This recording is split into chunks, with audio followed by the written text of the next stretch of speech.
ഒഴുകുന്ന നഗരത്തിന്റെ പിന്നിലെ രഹസ്യം നിങ്ങൾക്കറിയാമോ?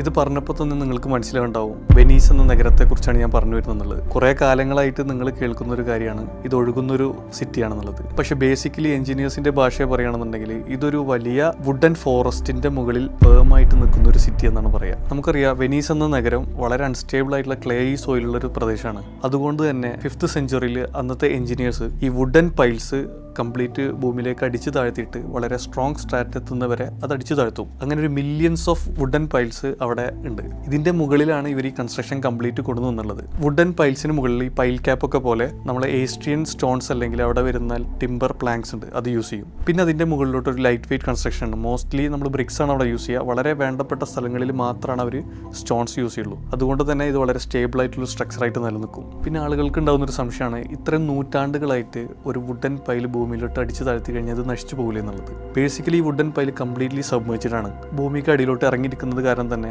ഓക്സിജന്റെ അവൈലബിലിറ്റി വളരെ കുറവാണ്. അതുകൊണ്ട് തന്നെ ഇത് ദ്രവിച്ചു പോകാനുള്ള സാധ്യത കുറവാണ്. പിന്നെ അതുകൂടാണ്ട് തന്നെ ഈ വെള്ളത്തിലത്തെ മിനറൽസ് ഇതിൻ്റെ ഉള്ളിൽ പ്രവേശിച്ച് ഇതൊരു സൂപ്പർ സ്ട്രോങ് സ്ട്രക്ചറായിട്ട് മാറിയിട്ടുണ്ടാവും.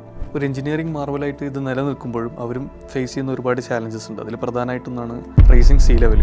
പിന്നെ അതുകൂടാണ്ട് സോയിൽ സെറ്റിൽമെന്റ് ഉണ്ട്. ഈ റൈസിങ് സീ ലെവൽ നേരിടാൻ വേണ്ടിയിട്ട് അവരുണ്ടാക്കിയൊരു അണ്ടർ വാട്ടർ ഗേറ്റ് ആണ് മോസ് ഗേറ്റ്. ഹൈ ടൈഡൊക്കെ വരുമ്പോൾ ഒരു പ്രിക്കോഷൻ എടുക്കാൻ ഇത് ഹെൽപ്ഫുൾ ആണ്.